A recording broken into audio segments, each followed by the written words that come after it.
to read in a correct pronunciation. क्योंकि ये जो उच्चारण का जो शब्द होता है, हम जानते हैं कि आई एम इंग्लिश टीचर, तो यहाँ पे ये प्रॉब्लम मुझे बार बार फेस करनी पड़ती है कि बच्चों को जब रीडिंग करवाते हैं तो वहाँ पे प्रोनाउंसिएशन प्रॉब्लम अराइज होता है. We already know the queries, we already know the problems. ये अराइज कहाँ से हो रहा है? Because of the lacking of the local body language.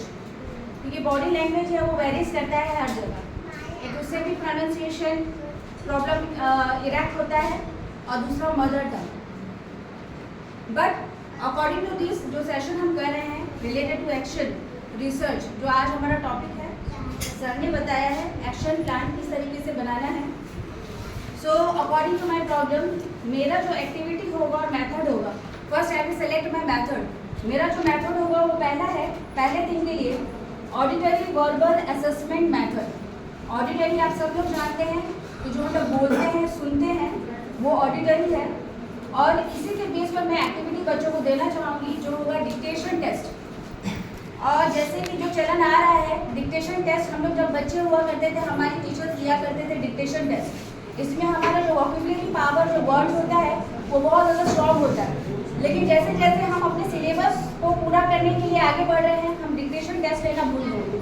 तो ये डिक्टेशन टेस्ट बच्चों को दिमागी तौर पर स्ट्रॉन्ग बनाएगा, सोचने पर मजबूर करेगा, थिंकिंग, उन लोगों का थिंकिंग पावर स्ट्रॉन्ग करेगा कि आज मैम कौन सा वर्ड्स बोलेंगी तो मैं वो शब्द रेडी करके रखूँगा. तो इससे होगा कि बच्चा वो वर्ड्स ढूंढने की कोशिश करेगा, पढ़ने की कोशिश करेगा, जिससे उसका रीडिंग प्रोनाउंसिएशन में भी हेल्प आएगा. सेकेंड आते हैं, और इसके लिए जो मटेरियल हमारा होगा, मटेरियल सिंपली अगर हम डिक्टेशन टेस्ट ले रहे हैं तो हमारा मटेरियल यही होगा, नोट, पेपर और पेंसिल. क्वेश्चंस हमारा रिलेटेड होगा, जो वर्ड्स हम देंगे डिक्टेशन के लिए वो हमारा असेसमेंट हो जाएगा.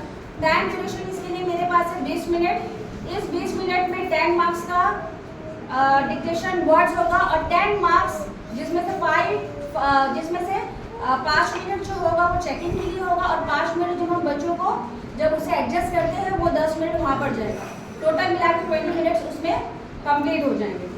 अब आते हैं रीड द पैसेज. सेकेंड जो मेरा होगा सेकेंड क्लास में बच्चों का प्रोनाउंसिएशन कैसे मुझे इम्प्रूव करना है, तो वो मैं मेथड इस्तेमाल करूँगी इंटेंसिव रीडिंग का. इंटेंसिव रीडिंग क्या है?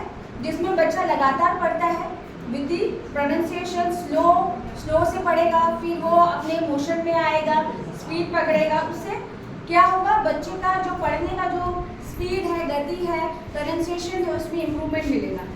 उसके लिए मैं बच्चों को या तो मैं पोएम रीडिंग दूंगी या फिर मैं उन्हें बच्चों को कहूँगी पैसेज, जो